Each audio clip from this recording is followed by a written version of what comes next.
Don't need the video saved.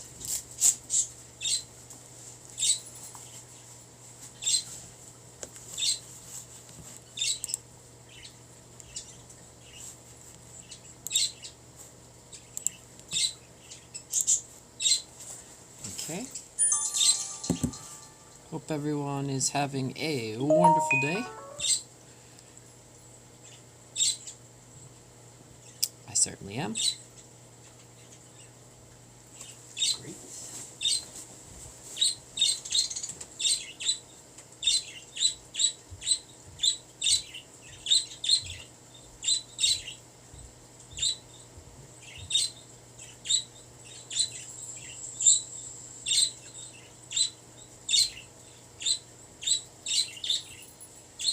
Yes, it does work.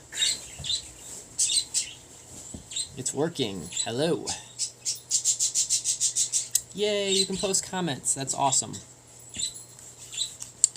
Okay, so I'm just getting everything setting up. I will be ready to head outside in just a second so we can go feed the chickens. I hope everyone is having a spectacular day. I am absolutely having a wonderful day. It's rainy out here, but you guys will see in just a second how crazy rainy it is.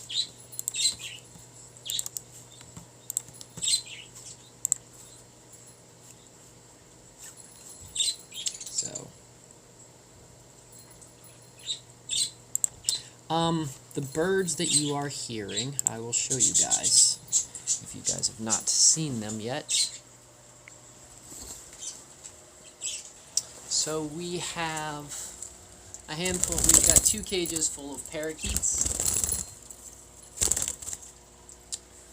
So most of all of our birds are yellow. A lot of yellow parakeets, but we have 2 separate cages because they're different types of breeding cages, so that's that. Other people might like to know, so this is where a lot of Lisa's indoor green plants are. There's one of our aquariums. I usually actually grow stuff above the aquarium. We've just recently redone that because I'll be doing that in the future. So this is also where we put, we'll be growing a lot of edible plants in the future. So, but right now we just have the lights and such functioning for the plants. And then here is the rest of the plants that we have throughout our room. And then there's my little computer station, because a lot of you guys don't get to ever see when we do stuff. That's where I have my little computer station set up. So, and then there's our room and our TV set up, so when we play video games and when we watch movies and such, we've got our video game set up so we both can watch different things if we so choose, or if we want to play games together. And then, if you guys have not seen, because I don't think a lot of you have, there's Lisa's artwork all along the walls. So with the exception of that, I think that picture right there, all the rest is her art. So, and then her projects of making hats and such like that. So, for those that have not seen the inside of our main living area, that is that's kind of the breakdown. So, wonderful, wonderful, wonderful. But yep, there's my little computer station where you see all the screens of all the stuff that I usually have going on. So. Okay, let's head on outside. Let's get some stuff done. I do need to switch shoes, so we're going to have to play Mr. Rogers for a minute. So I'll take my shoes outside and we'll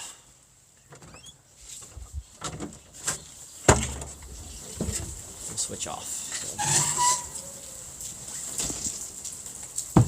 let's set you guys right here for just a second so I can switch shoes.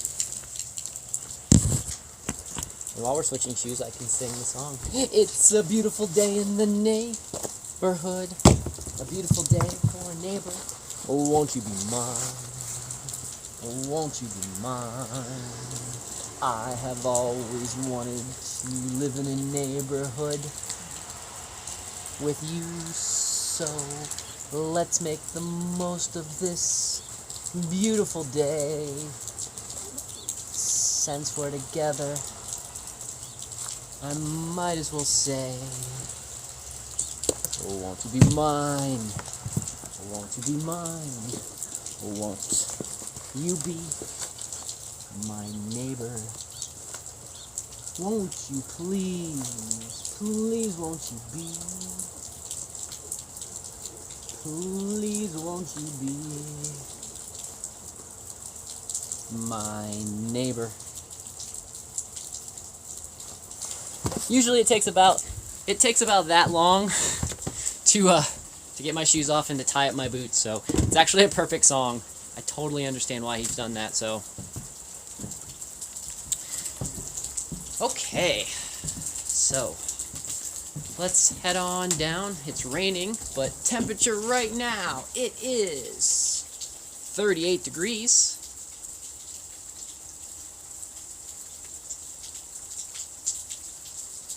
And it is 2 Celsius, so.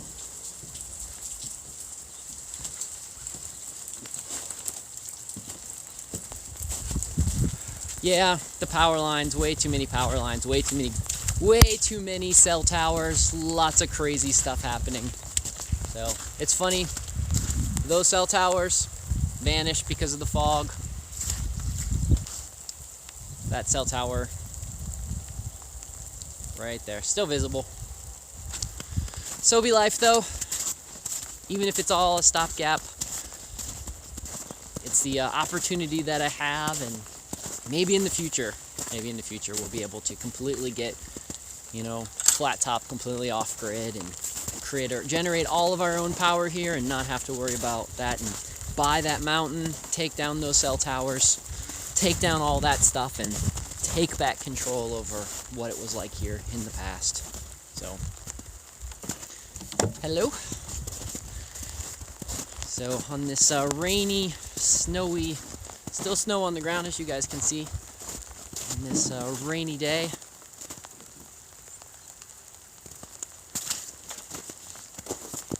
Yes, I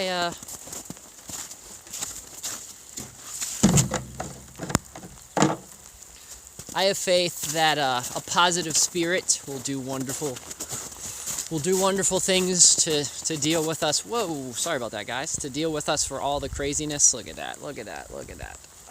Okay, that should maybe not fix it at all. Give me a second.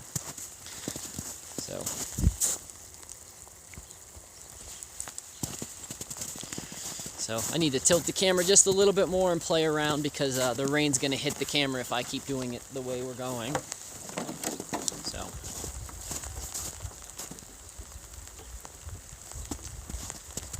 Oh, we have to get water for the animals, and we have to go out and we have to, for the next hour, we have to be working on making sure our animals are fed and watered and things.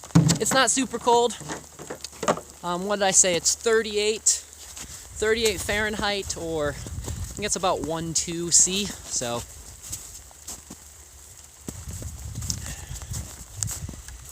yeah, the weather has just been absolutely interesting this year. So definitely close to the winters that we used to have, where we have plenty of snow. We've had 51 inches of snow so far since October. But we've also had these crazy warm snaps. So I miss the early days of last year when everything was locked down and they weren't chemtrailing my sky so bad. I miss those days. But at least this winter is definitely getting closer to what I remember. Definitely getting more enjoyable. Because I live in the mountains and I want to live someplace where it snows for reasons. So the fact that I get to enjoy snow this year is definitely one of the charms. The reason we like winter so much is winter's a little bit slower. We don't have to, we have the excuse of not working on all the projects outside. And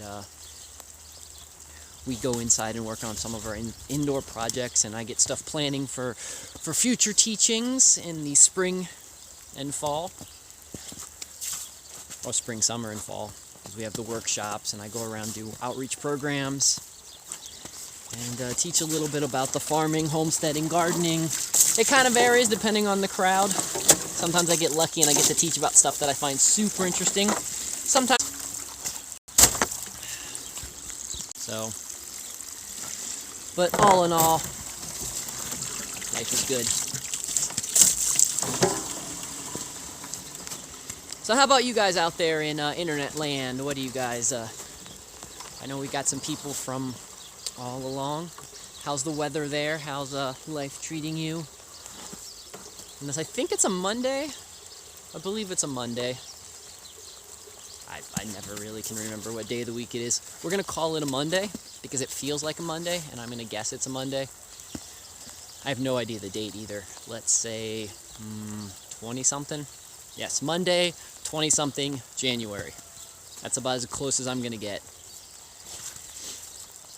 It's funny because, you know, I used to have different jobs years and years ago. I used to know the exact date, the exact time. Like I could pinpoint down to, you know, knowing all that kind of stuff. Someone that was super interested in having all that. Now, after doing this for 15 years and living out here, and I only know dates if they're vitally important, and I write them down on the calendar, and I have reminders. And other than that, like knowing if it's a Monday, Tuesday, Wednesday, Thursday, Friday.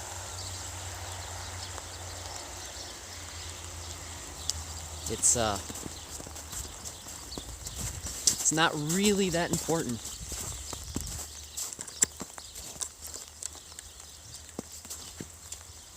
It's patchy there in Ohio. Cool.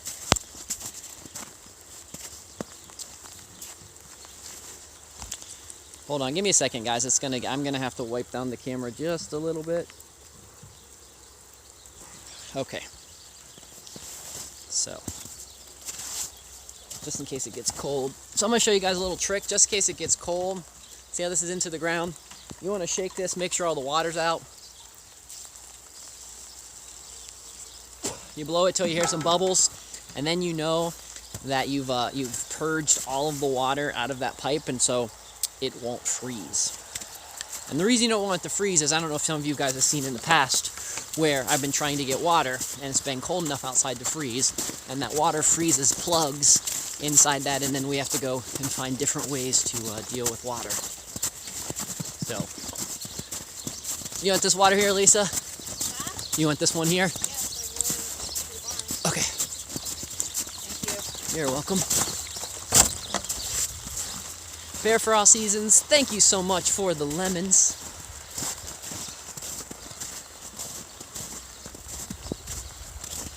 The one thing though, as the seasons get closer, and as winter slowly continues on, going to be very excited about the spring. So I've already started prepping for all of the bees that we're going to do, some of the additional experiments that we're going to do. Since I didn't get to do the lead experiment,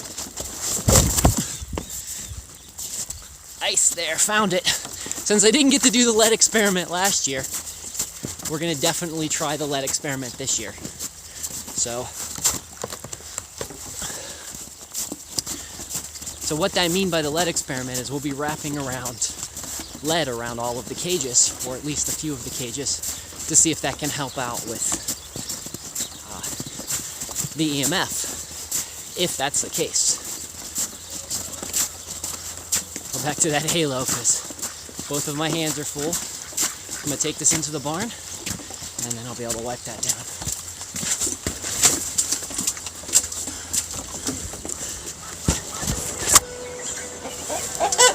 Ugh. It's funny, man. It's like trippy. Give me a second, guys. Let me wipe this down.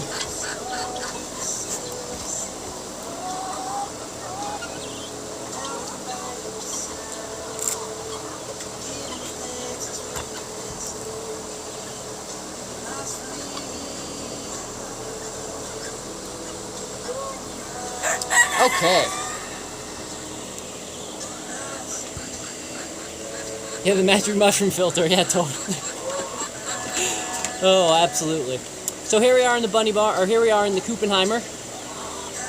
So this is where most of the animals live during the winter. I'm gonna put my gloves back on so that I will introduce you guys to some of the stuff that's going on, those that's not seen it before. And then we'll go and head out and we'll say hi to the bunnies. And then I have to get some hay in a minute, so we'll be doing that. We'll be doing that next.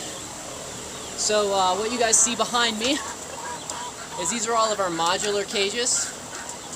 So we have them stacked about 4 high right now. So those are our modular cages. We take those inside the winter. They all get brought in here. And then during the summer months, they actually all get to go outside. And as you guys can see right here with the little rubber bottoms of them, these are actually empty at the bottom, so we set them down on the fresh grass. And then they do a lot of mowing for us.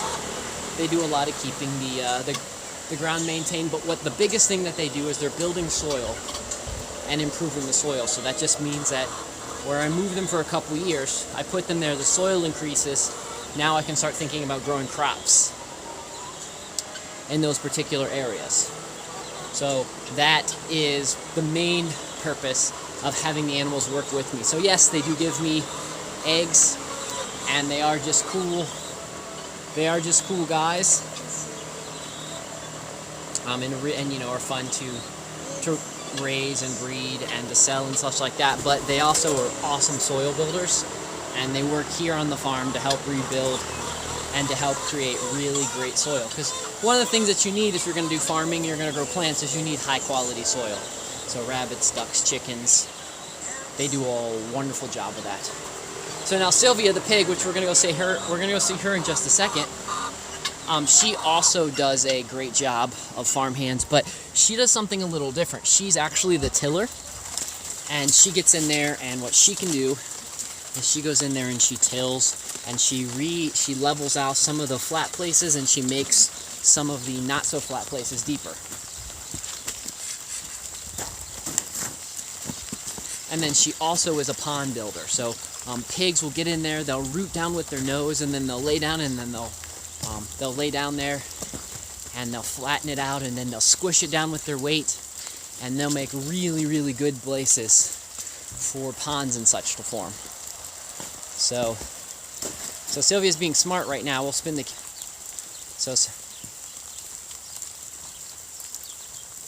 So there's Miss Sylvia. She's eating. She's standing right in front of her doorway eating because she looks like she's already been super soaked. So she's not ready to get back in there and get wet. So do we have ticks with our rabbits? Not very much. Occasionally we'll find a couple ticks on our cats. Rarely we'll find a couple ticks on the rabbits. But the ticks, we've kind of have those managed with the guineas and the ducks and such like that. We do have the tick issue pretty much managed. We also, I also do make sure that I keep a lot of the natural predators around. Like we don't spray any pesticides, we don't spray any herbicides, anything of that sort. We want as many of the pests and animals to be around to eat the ticks and to kind of balance out that natural balance that you're going to want on a farm. So something we do pay attention to that, because we do occasionally.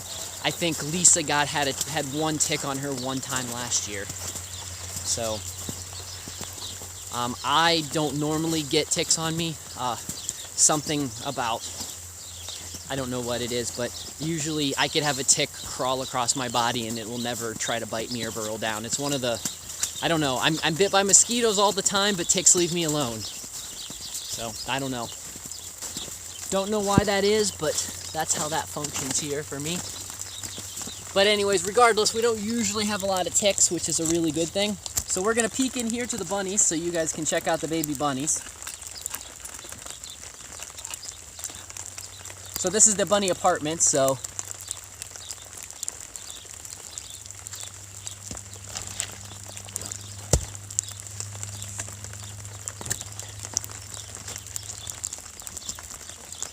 I'm going to come in here, we're going to spin the camera. So you guys can see some of the baby bunnies, they're growing fast. We've got the couple guys in there hanging out. That little guy that's popping his head out right there, he's the guy in the back. He's the one that's going to become the educational bunny soon. He just doesn't know it yet. A couple of awesome fuzzy black guys. The ones that are super fuzzy, they're the ones that have lots of lion head in them. The other ones are more of the homesteading rabbit. By the way, guys, on the Mavis Farmacy page, that's where or Mavis Farmacy here on DLive, if you just type in Mavis Farmacy, I now have the camera set up. I've been working on that all morning, to try to get all the cameras back up and functioning properly. So it should be up and working. Hopefully what I did fixed everything. So you guys will be able to see, I've got 5 cameras set up throughout the farm, so you guys will be able to see throughout the 5 cameras. They jump around and such like that, so that will be something for those that might be interested in that. And in the spring, we will be putting a camera back onto the beehive like we did last year. The porch bees will get their camera. The porch bees will get their own camera again.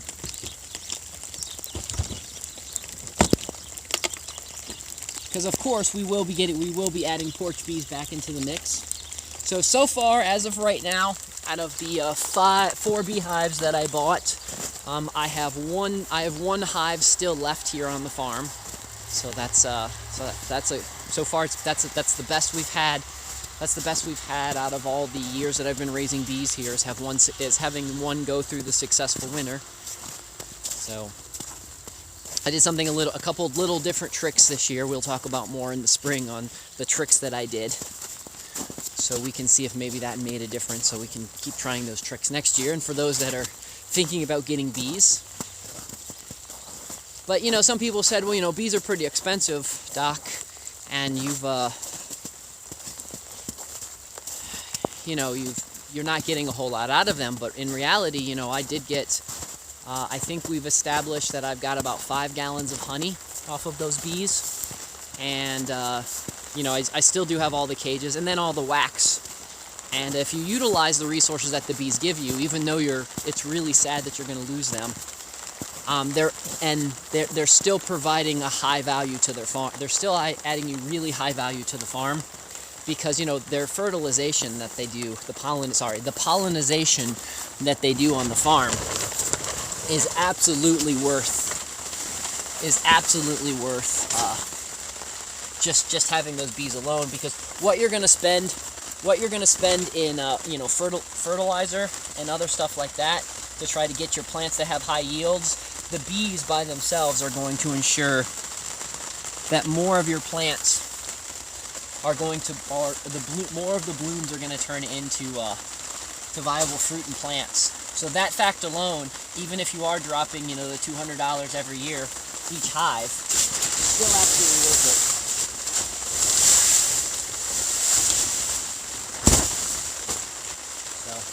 So what I'm doing in here right now is I'm inside the tent that has collapsed. Some of you saw how the tent had collapsed over that really heavy snow, because this is one of those really cheap made ones. So I wasn't sure. We've never had one of the cheap made ones before. I was curious how well they would stand up. I did use a backup in here, so not only did I cover everything, had the tent, but I also covered all of the hay with plastic, just to see if, just in case this particular thing happened, and it did. So it's good to know. So now I know which brands of these tents. These are those car tents that you park your cars in. So in most cases, they're really, really great for temporary shelters, and for, you know, in the $200 to $250 range, especially if you need a shelter pretty quickly and you need to get it through a season or two. Very, very. It falls very inside the. If you don't have the time to build a really high quality one, it falls into the category of a very decent investment. And since this brand and another brand virtually cost the same amount of money, I think there's like a $10 difference. I will let, for those that are interested, or jump on the Discord, which is !Discord. Those that jump on the Discord, I will let you guys know which brand I particularly bought and which ones this one is, so you guys know which to avoid and such. So, like I said, we've bought a couple of these tents throughout the course of the years. I think we've bought, in the last 10 years, we've bought 4. So 2 lasted very well. 1 got destroyed in a windstorm, which there was nothing I could do about that. It didn't matter. Like, lots of crazy shit happened in that windstorm.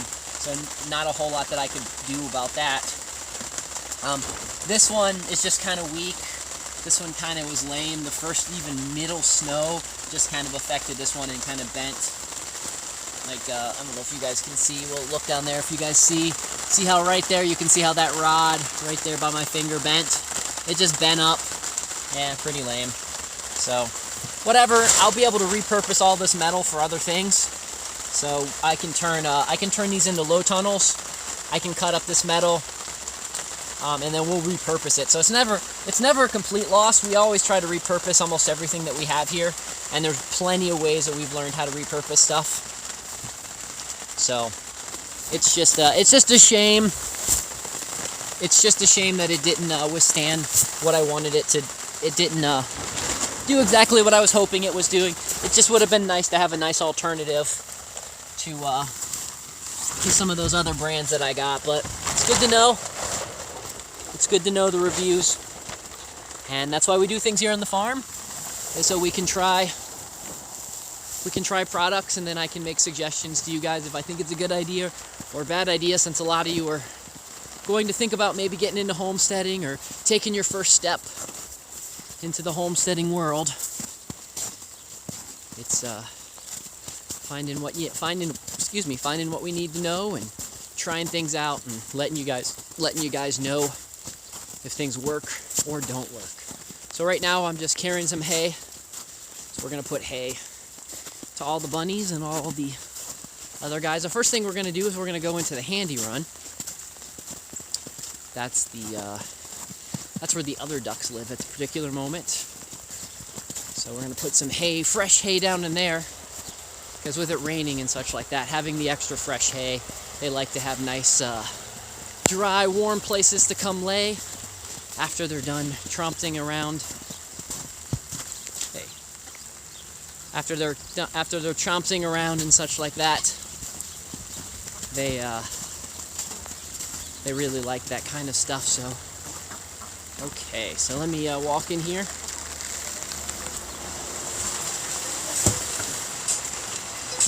I'm going to set you guys right here for just a second so I can get this out of my hands. And I'll show you guys, I'll put you guys right here. You guys might actually be able to see me on the other camera on Mavis Farmacy as well, but I'm just going to put you guys, I'm going to put you guys right here. No, you're not going to see if I put you right there. Maybe right here.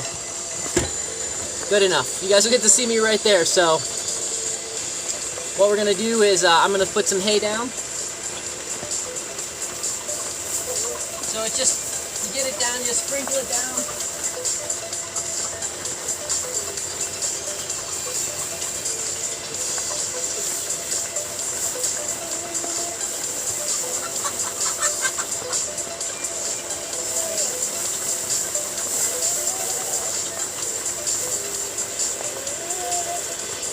Okay.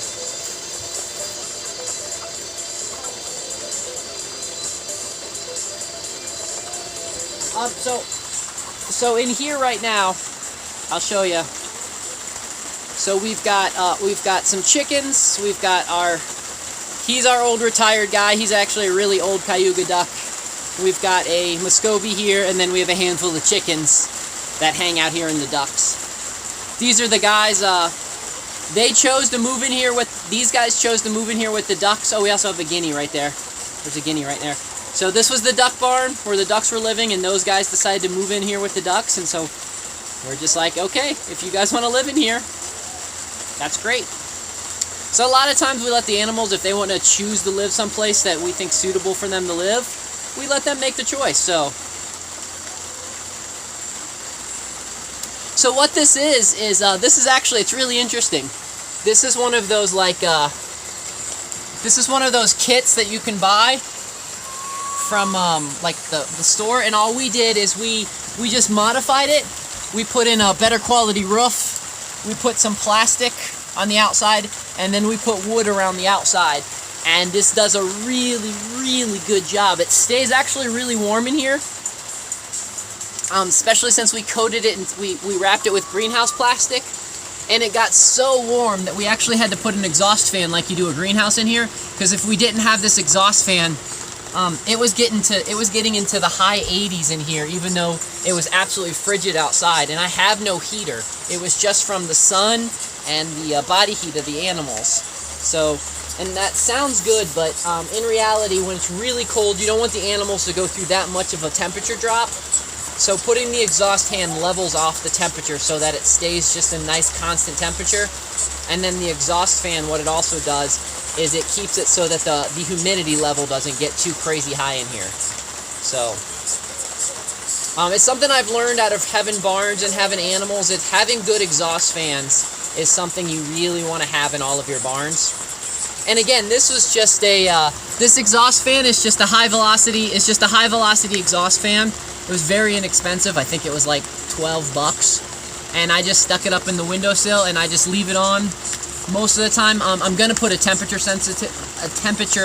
and humidity sensor on the plug soon, so it kicks on when the temperature and humidity get to a particular point. But since I don't have that set up right now, that's kind of the run of the mill. That's kind of what happens.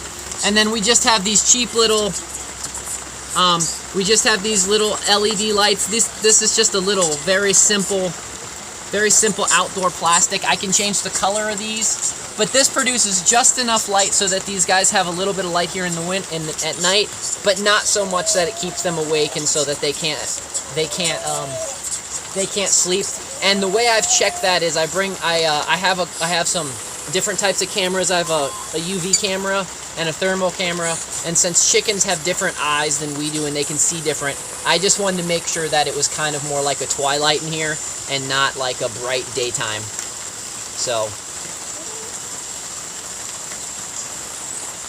because that's one thing when you add lights and cameras and such like that to stuff, you do need to make sure that you've checked it properly to make sure that you're not, making it so that you're creating daylight. We might not be able to see it, but they actually can see. They can actually see a lot of stuff. So we're gonna take this hay. We're taking this hay over now. We're gonna go give it to the bunnies, and then we'll go give Sylvia some more hay, and then put some hay down inside the main Kuppenheimer. Whew. Almost dropped the whole pile.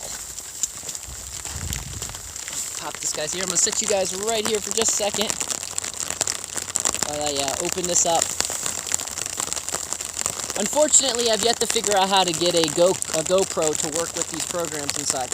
Otherwise, I'd put you guys on my chest, and we would go some fun adventures like that. But I haven't quite figured that out just yet.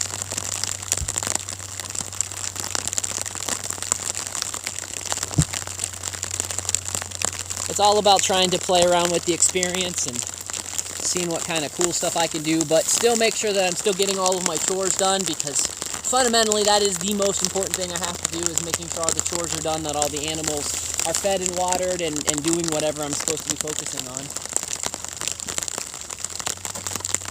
And a couple of you know me in real life, and you know how absolutely crazy and how distracted I can be sending in different directions, so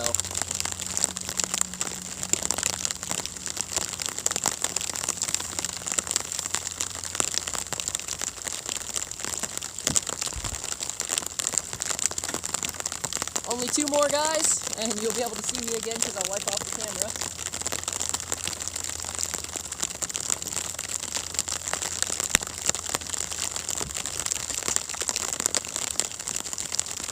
One more. Let me take all this hay down there and get it in this guy down here.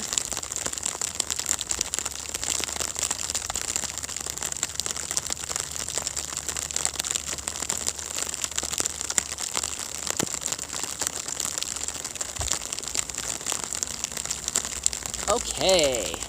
Hey here, kitty kitty. Hope you're having a good day. I am. We're just out here feeding everyone.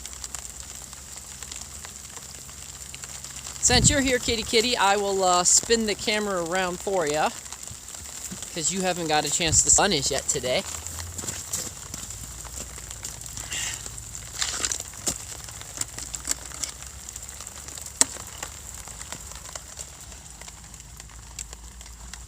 And we got some baby bunnies popping up over there. I just put some hay in there. Cute little fuzzy guys. Some of the cool little calicos. Got a couple guys just hiding back in there. You can kind of see their shadows. They're shadow bunnies. And that guy, he's just like, I'm cool, man. I'm just gonna hang out here. I'm just gonna eat some grass and eat some food, and it's all good. I'm not gonna fret it. So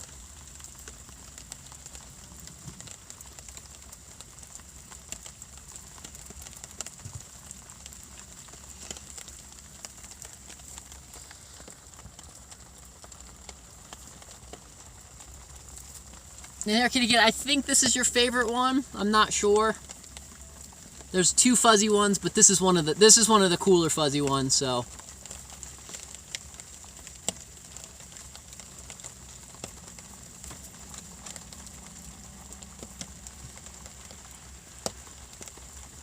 That's the one with the little white paw. He looks like he's starting to get a gray little beard, so.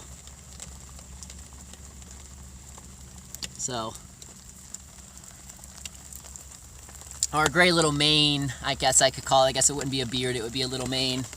So. Okay, so let me close these guys up. We're going to go get some more hay, because the other bunnies are going to need some hay now as well. So.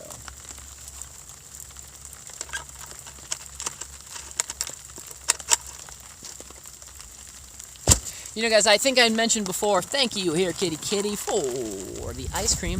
I think I mentioned before about how I want to do the mushroom class, and how as soon as I get the supplies, I'll let you guys know, so I can mail you guys off. Those that want to participate in the class and such, I can mail you off the supplies. But I'm having a toughest time finding the mushroom blocks that I need right now. I went around the company that I normally get them from, the one I really trust, said that they just don't have what I'm looking for sale at the moment. So it might have to be more of a later spring project that we're going to be doing.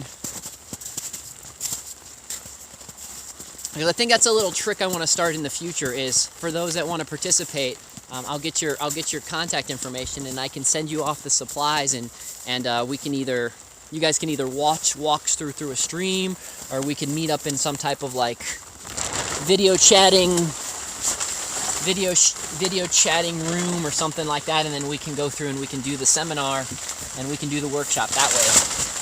But you guys will have the supply. Those that want to participate in the supply stuff will be able to have the supplies in front of them, and we'll go through each step that way. So.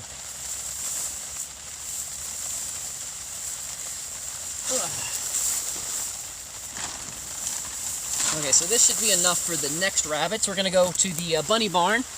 That's the next area. And then after the bunny barn, we'll go to Sylvia, and then after Sylvia, we'll go to the Kuppenheimer to lay everything down.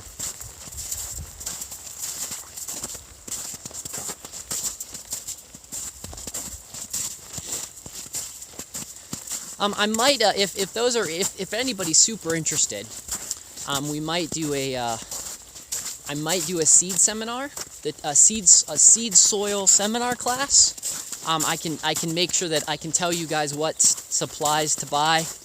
I won't be able to mail those supplies off to everyone because they're fairly, because I have to buy in bulk. It can be rather tedious to mail everything off, but I can tell you guys how to find all the supplies for very cheap, and how you guys will be able to make very, very bulk amount of seed soil. And what seed soil is the reason why seed soil is important, is seed soil is a better medium to grow seeds in and to start sprouting your plants than just regular soil. They charge crazy amounts of money for it on like Amazon and some of the soil places, but I can teach you how to make bulk of it for a fraction of the price of what they're going to charge. So it's only like four products, but the way you mix it together and such like that, it works really well. If anybody's super interested, I do have the recipe currently up on the on my website, which is the mavisinstitute.xyz, and you guys can just go down, and over in the top corner under workshops and worksheets, you guys can see the seed soil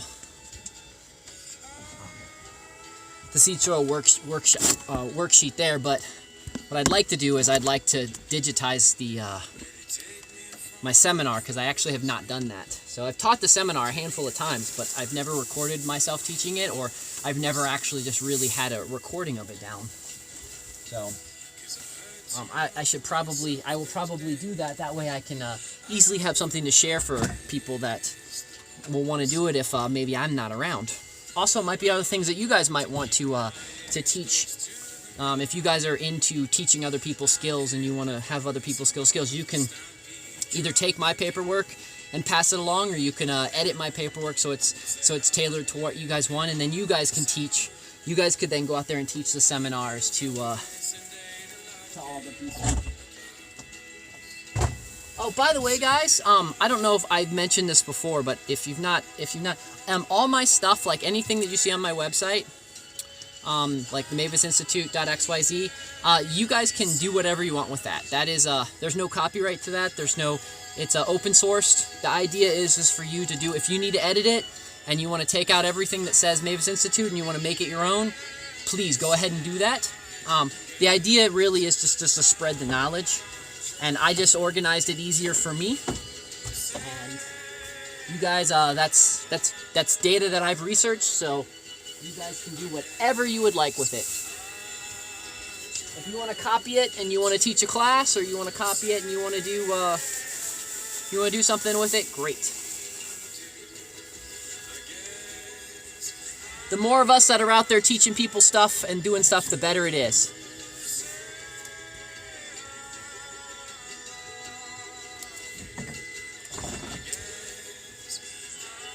Marcus, do you know how to do you actually know how to clone?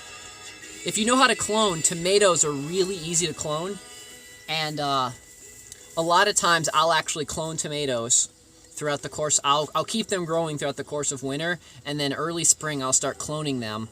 I'll start cloning off of my mother plant that I had, and I'll just have that and be able to have a lot of good starts from a plant that I had left over from last year. So if you do know cloning, cool. If you don't know how to go cloning, again, that website, mavisinstitute.xyz, under the worksheet shots, there's a really simple tutorial worksheet about how to do cloning. So I also have on my BitChute, I've got a class on cloning, but I haven't got my BitChute in my library / Odyssey set up the way I want it yet, so I can't really suggest people going there, but that worksheet is working, so... but yeah, cloning, man, it is a way. A couple years ago, I just had this really massive, beautiful plant, had it growing in the pot, kept it in my room, had lights on it, let it get really bushy, kept cutting off all of its blooms, kept cutting off all its blooms because I did not want it to bloom. So I cutting off all its blooms so it stayed nice, big, and bushy. And then in the spring, I just went through and I chopped off all the things that are designed for cloning. You can almost clone anything, but there are particular parts of the tomato plant that are better. If you guys know the suckers, like you'll see on a tomato plant, it'll make this V, and then you'll see this one growing out of the middle. This one that's the thumb, that one growing out of the middle, is the best to use for the clones. But I just took that plant up, I cut a bunch, and I had a bunch of tomato plants ready to go in early spring from that mother plant. So it worked out really, really well. And it being a clone, I knew exactly what I was getting. I knew exactly what issues I was going to have because if that plant had particular issues, and I knew what yield to expect from that plant since it was just virtually the same plant. So, I was supposed to do that this year, and I had my tomato plant going, and then the tomato plant got knocked over, and I didn't realize it had got knocked over. Yes, that happens. And it just, it died. So, not gonna, will not be able to show you exactly that tactic I just gave you, how to actually do that physically this year, because I, put too many things on my plate this fall, and didn't realize that some stuff was going to get lost like that one.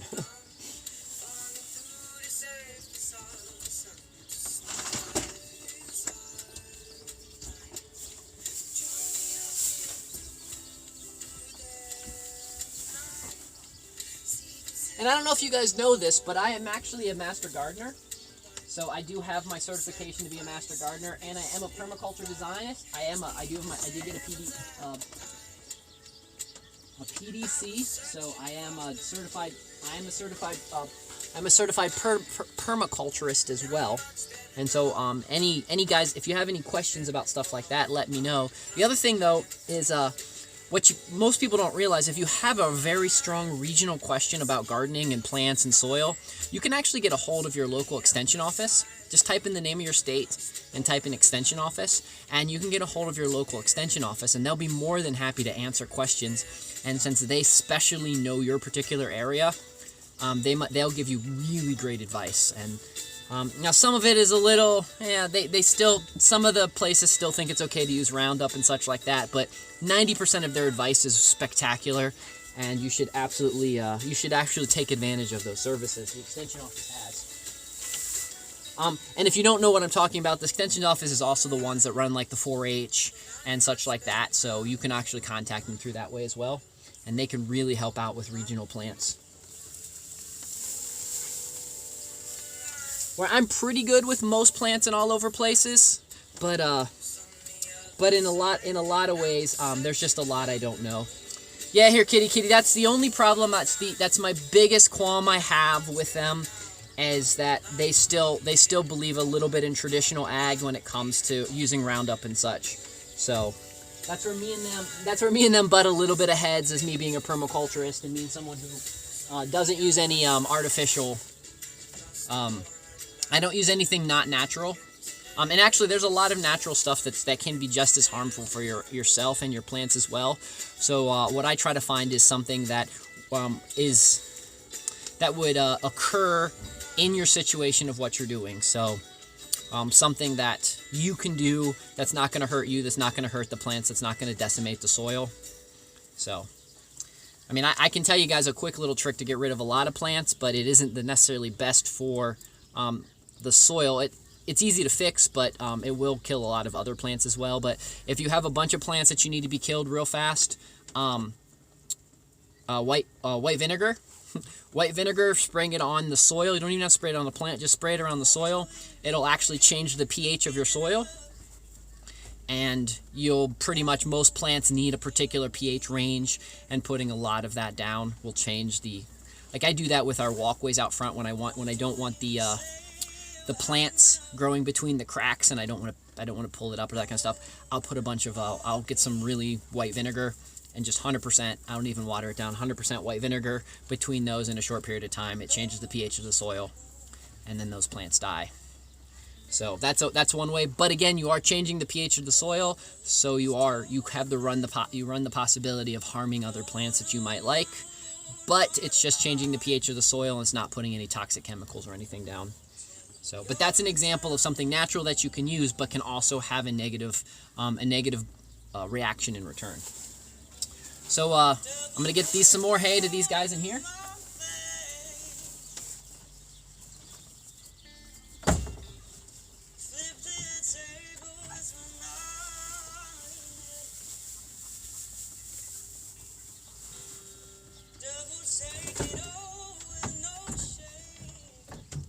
Also, some of you might want to see,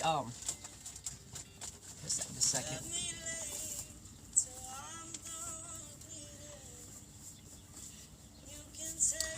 So you can pee on a lot of stuff. The downfall is that when it comes to a lot of weeds, urine has a lot of nitrogen in it. And so actually urine is one of the best nitrogens that you possibly can have. If the plant happens, if you don't change the pH of that soil too much, and you just kind of lightly change the pH of the soil, you're actually just putting a whole lot of fertilizer down the plants. Now, dog and cat pee is a little bit different. So dog and cat urine, you actually could use that to kill stuff. But human urine, being the way we eat and our diets and that kind of stuff, we just pretty much are awesome nitrogen fixers. And so that's actually a really good way to rebuild nitrogen.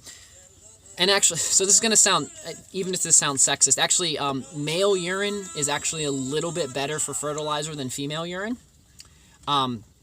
It's the way the hormone levels and other stuff in our urine and such work when it comes to fertilizer and such, but you can actually use any urine, so it is a good way. But just to keep in mind, if you're going to try to use that as a way to kill plants and that kind of stuff, some plants will actually thrive on that, and they'll just get crazy big. So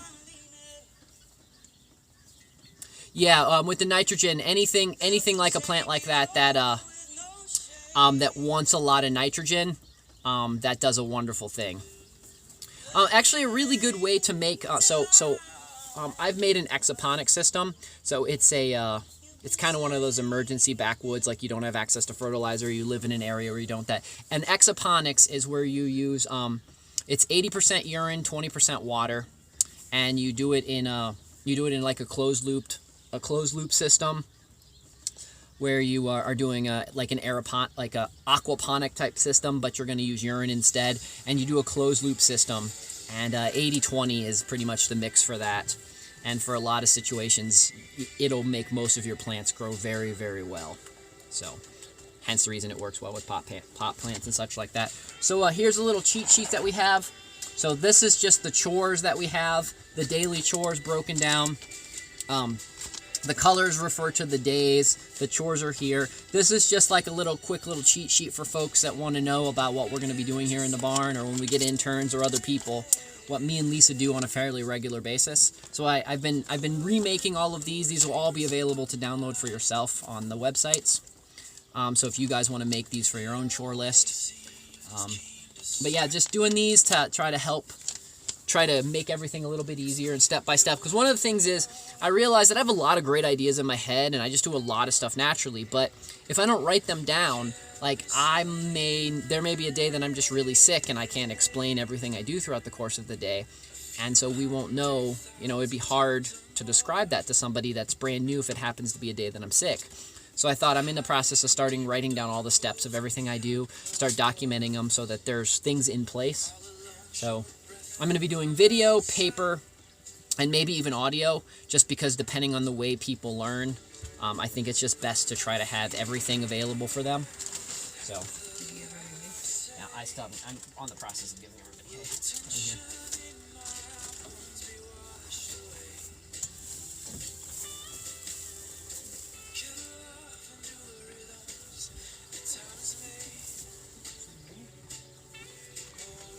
Yeah, and anytime you need any advice or any help, or just want to bounce some ideas off of it, you can always hit me up. You can hit me up in email, you can hit me up on Discord, you can hit me up on here, or if you go to the very, very bottom of my site, you'll find my phone number. You can always jump on there as well.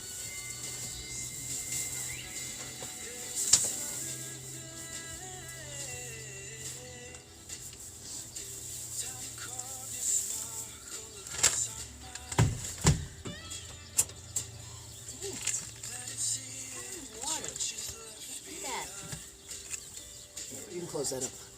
Hey, Mock. Hope everything is well down there.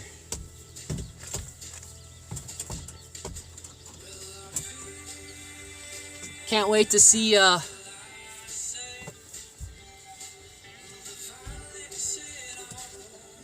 Oh, Mock says hi, Lisa. Hello. So, you're back for a few days? Cool. Yeah, I can't wait till it gets to the point where you can start live streaming or start videoing some of the stuff that you're doing down at your future homestead. That'll be really fun. I'm gonna go get some more hay for Sylvia and then for the barn. Okay. Well, I don't think you should go down in the barn until tonight. Till tonight? Okay. Well, I still need to go get some, so.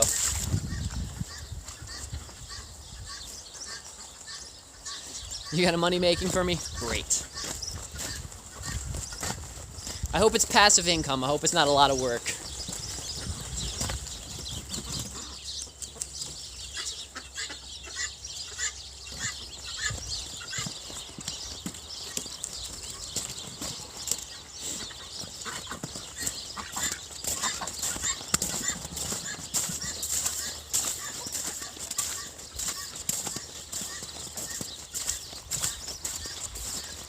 So also, guys, because I've been talking with my one buddy that does mission work, and we do a lot of mission work. We didn't really do too much last year because of all the craziness, but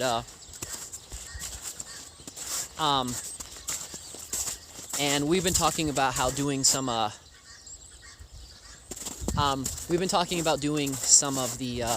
streaming some of the different types of work. Of course, a lot of the people won't be involved, but we've been working on different ways to filter water and ways to build the different types of composting toilets that we talked about. We're going to be doing a little, since Mock had mentioned the thing about the tiny houses, we're going to be doing, we're going to be working with some groups. We're going to be building tiny houses for the people in needs and such like that. Because I don't know if some of you guys have been to parts of Appalachia, but there's parts of Appalachia that are very third world country-ish. And so I work with them to, we train people. I get in there and get my hands dirty too, because it's a good way to get some additional practice in doing some of the stuff that's been a while since I've done, or stuff that I haven't done. Because, you know, I was originally a city kid. I didn't always live in the country. I grew up in the inner city, so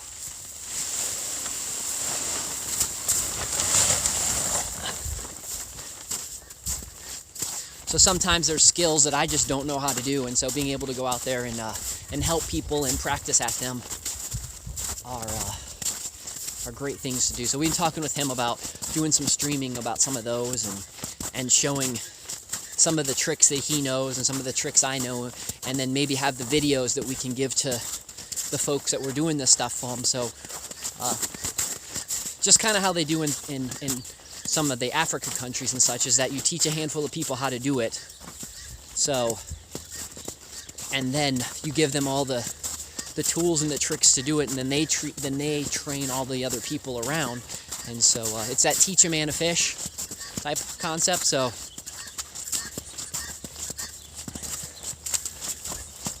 that's kind of the one of the tricks that we'll be doing. So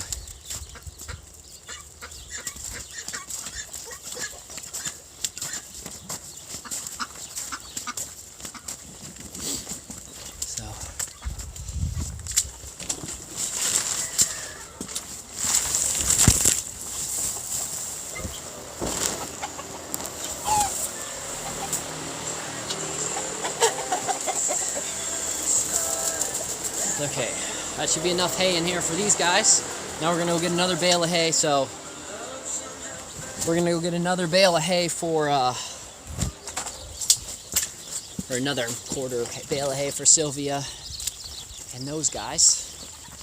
So, but I'm not going to fall like I did earlier, because that sucked. So since Mock's back in town, we might be doing another show in the next day or so, and if he's up to it. Me and him talk a little bit about survival. We talk a little bit about prepping, very basic prepping. This isn't the kind of prepping that, you know, talking about having to, you know, live through the apocalypse, but just to deal with a little bit of tough times, just in case, you know, the power goes out for a couple days, or the store runs low on groceries because of an ice storm or a hurricane or forest fire or whatever, or civil unrest. You never know. So we talk about supplies that you're going to need. We bounce ideas off of each other. We invite people in to ask questions, because again, guys, there's no stupid questions. There's just people that haven't thought about asking it yet. And so that's why it's important to always make sure, if you have a good question, or you know, just have a question in general, ask it, because there's probably someone else that would thought about that question or had never thought about asking that. And it can, you know, simply asking the right question, you might actually help save someone else's life in the future. So,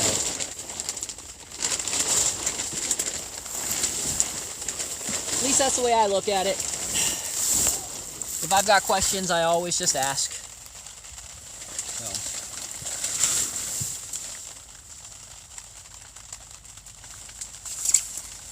Anywhere, thank you so much. Hey, Anywhere, did you have any luck getting ADA?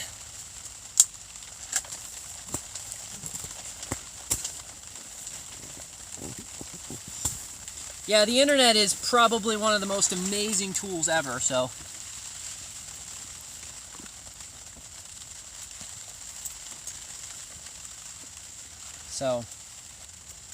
And Anywhere, thank you so much for the ice creams. Very much appreciate them. Always helpful. For those out you that don't know, all of the donations that we make here on the channel all go to all the animals and all of the stuff we do here on the farm. So I take all of it when I cash out, and it all goes towards either the food or making their houses better. So if you guys all wonder where it's going to go. Right now, what I'm saving up is currently what we're saving up this year is, with the exception of some stuff that was specifically donated for the rabbits, the other stuff is going to be going towards getting the bees. So you guys will be able to see the bees, some of the stuff that the bees need to be able to thrive. So that's what that'll be going for, and then all the rest will go back to the bunnies and the chickens and the rabbits. So, but I have some stuff. Some particular donations were set just for the rabbits, so I have that set to the side so that when we do some improving of the rabbits' homes, that's already there and set up. So I'm gonna also add this on again. I think I have it down in the bottom, but just another reminder: if you happen to use Amazon and you are not using the nonprofit, you're not using somebody else's nonprofit code, if you go to smile.amazon.com, you can give to my nonprofit or you can give to other people's nonprofit. But what Amazon does is takes 0.05% of what your purchase is, and then they donate that percentage to a nonprofit. So it doesn't cost you any money. It only costs Amazon money. So it's a great way to, if you're going to have to use Amazon anyway. Some of you do. Some of you are lucky enough to not have to need it. But if you do, you can go to smile.com, smile.amazon.com. Mavis Institute, you can find me there. You can go down into the bottom of my description. You can see there. If you don't use me, at least use somebody else. No reason to let Amazon get all that money. Send it to one of your favorite nonprofits. And if you don't use Amazon, I'm very proud of you. And that is spectacular. And one day, I'll build a strong enough community around here so I can support all local businesses and not have to support big, large businesses. But we're not there just yet. That is the future goal. That's why we have these conversations. That's why I'll help anybody that wants to move here to southern West Virginia, even if it's a couple hours away.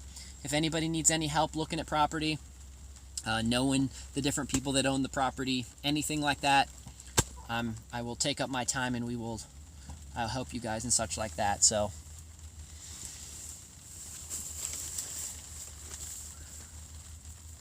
okay, let's go take this to Sylvia. And let's continue on. So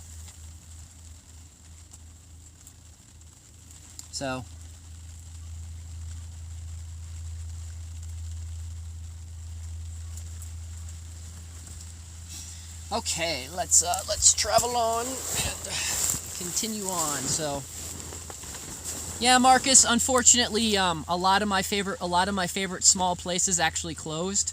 And so places where we used to be able to go get stuff, I just don't have any means. My choices are Walmart or Amazon.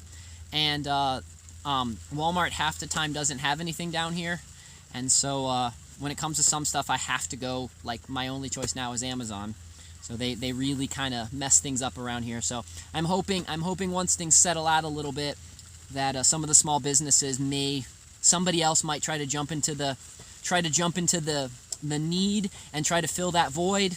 That's kind of what I'm hoping, and I will absolutely support those folks when they come back or when they create a new business. So that's kind of my hope. It's why I try to promote stuff. It's why I try to do all of my shopping as local as possible, from the local grocery stores to I try to know the individual people that own the businesses. Like the 2 bee places that I get bees from, I know those folks individually. They're both spectacular, wonderful, great folks. They both have completely different things. That's why it's awesome that there's 2 of them. So, and then some of the smaller people and such.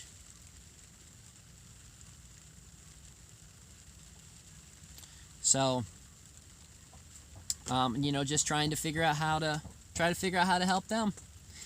And that's what we're gonna do. It's fine. It's just they made the game a little tougher for us. They turned up the knob. We went to the next level, and this next level is just a little bit more difficult. But that just means that we got to be sneakier. We got to be better. We got to glitch the heck out of this level, and we got to be able to do all the secret jumps and codes and such like that. So.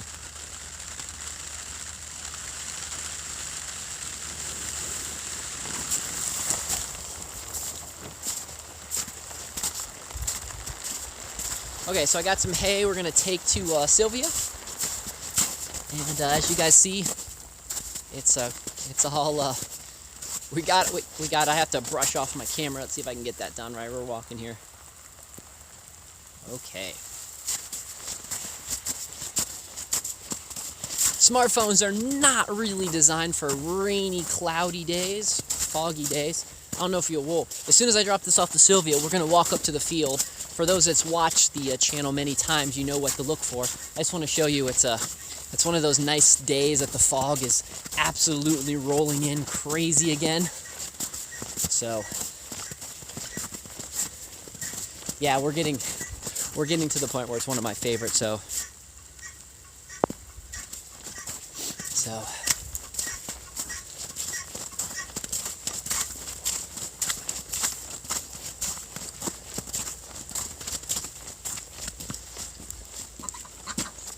I gotta be careful. There's a couple spots that I realize are super slippy. Don't want to fall down.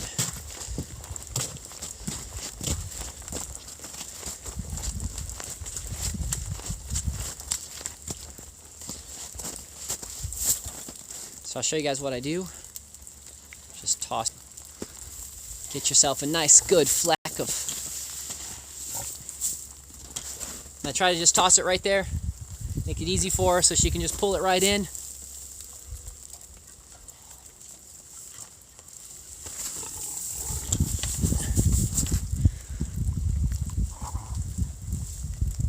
If you guys have not seen a pig make a bed, it's kind of cool.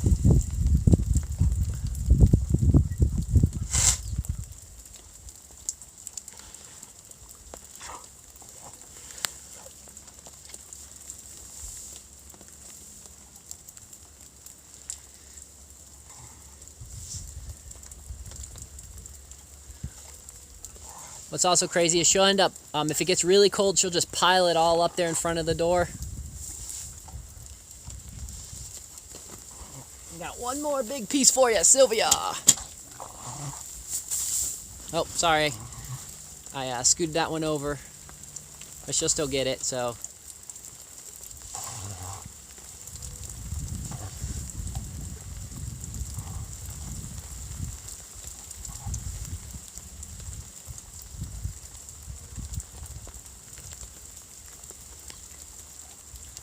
Okay. Oh, a little bit more. Give her all the hay. How much hay? All the hay. Okay. So we're gonna head out to the field. I just want to show you guys. I want to show you guys how absolutely foggy it really is here today. Part of it is because with the warmer rain and with the snow kind of melting a little bit, it's causing more and more fog. But fog is also very extremely common here on Flat Top. That's one of the things that happens here in the mountain, is that it's often very, very foggy. So, I don't know if you guys can kind of see how it's foggy. Whoa, behind me.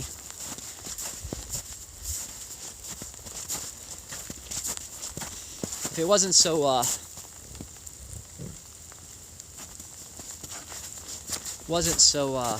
slippy outside right now, we'd go for a walk up the mountain. But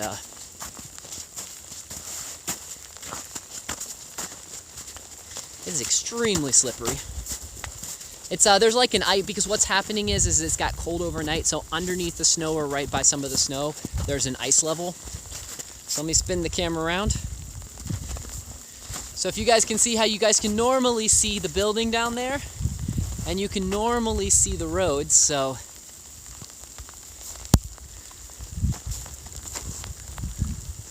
you guys can see how none of that is kind of visible. And you guys can see how it won't be long before, if we walk out this way in the field long enough, even those pine trees there, so.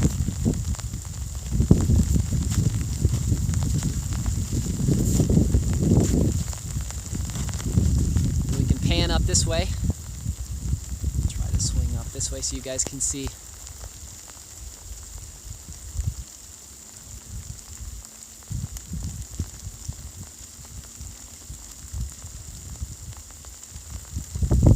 Can see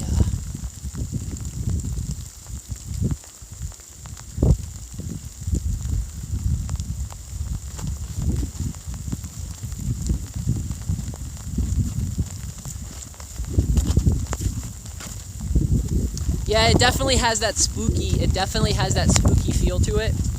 That's what when it gets foggy here, there's been times, guys, that I've been standing in this field, and you can put your hand out like right here in front of you, and it'll disappear in the fog. So sometimes the fog gets super thick out here. Right now it's not quite as foggy as I thought. You can still kind of see the house. It hasn't completely disappeared yet. You can kind of see the house where it sits right there. You can still see the building. You can kind of see back where we walked, but yeah, you can just see how absolutely foggy, and it's raining on me, and the wind's blowing. Perfect day. Great day to be outside.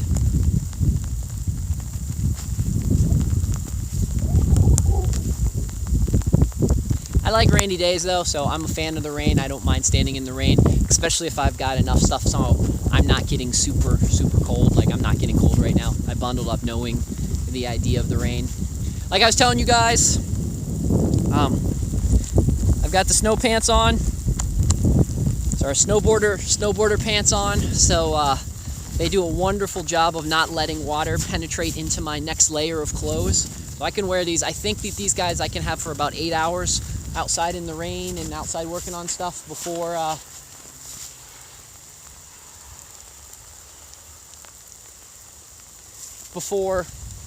if you guys notice, all the big bales of hay are gone. They came in here and collected the bales of hay the other day.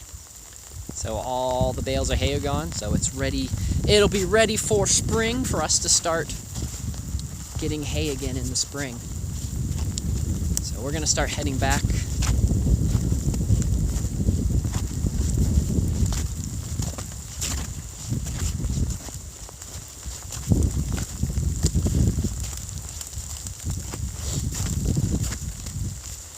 Only thing I don't have on is I usually have my wool coat on, my Navy pea coat from World War II. I have my grandfather's Navy pea coat. Was probably the best raincoat I've ever owned in my entire life. I wore that when I went to, the first time I really got to try out that coat is when I was in Alaska about 10 years ago. We were on the Alaskan Highway. That's that boat that takes you from Bellingham to Juneau. And it was raining a lot, and we were outside. We were actually staying outside, sleeping on the cabin and such. And I just wore that pea coat every day, everywhere, and it was amazing. I never got cold. I never got wet. All I just had to do was shake it off a couple times, and it dried off. Yeah. So one of the things I will tell people, if you guys can get an old, mine's from World War II. It's the World War II Korea era. But if you can get yourself a nice old Navy pea coat. It's just absolutely amazing. The one's made of wool, black, totally worth the investment. You stay nice and warm, you stay nice and dry, and absolutely love those. It's probably my favorite raincoat, probably what I wear most of the time when I'm out and about. It's one of the pieces of, I have a handful of pieces of clothing that if shit ever hits the fan, that they are definitely going to be in my arsenal of clothes if I ever have to be anywhere. That is one of them, just because it's just spectacular. So we're going to walk over here before we head in. We're going to walk over here. We're going to go say hi to the ducks. So we're going to see them. I'll show you guys the ones that's playing on the not half-frozen pond. And then after that, my phone's going to tell me it's about time to go in. So let me spin the camera around. So I don't know if you guys can tell this. This is completely all open here. But as you see, he's standing right there on some ice and such right there. So they're standing on the ice. There you can see how she just found her way to stand on the ice. So this is about half ice, half open. The ducks do a wonderful job breaking this open so they can get in here and they can swim around and such like that. So, and look, guys, you can't even see the mountain and such over there. So,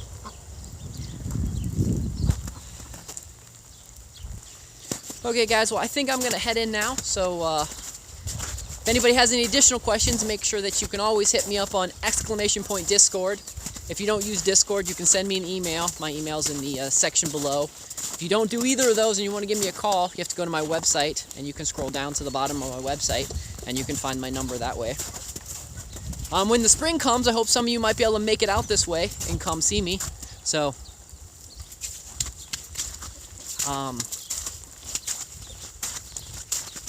and all that kind of good stuff. So, hey Mark, can you type in !M? I'm just curious if that happens, if I got that one working. Or Mock, either one of you. Anybody can type that in. I'm just kind of curious if it works before I head all the way in. So, it does. Awesome. So there's my website, guys.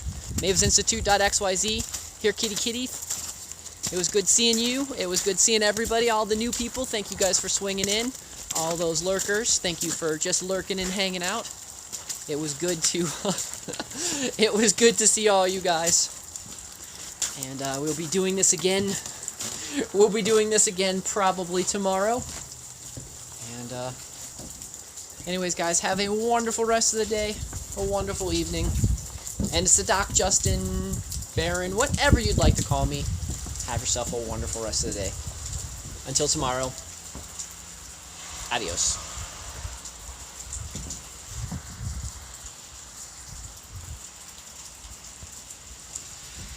Or maybe adios.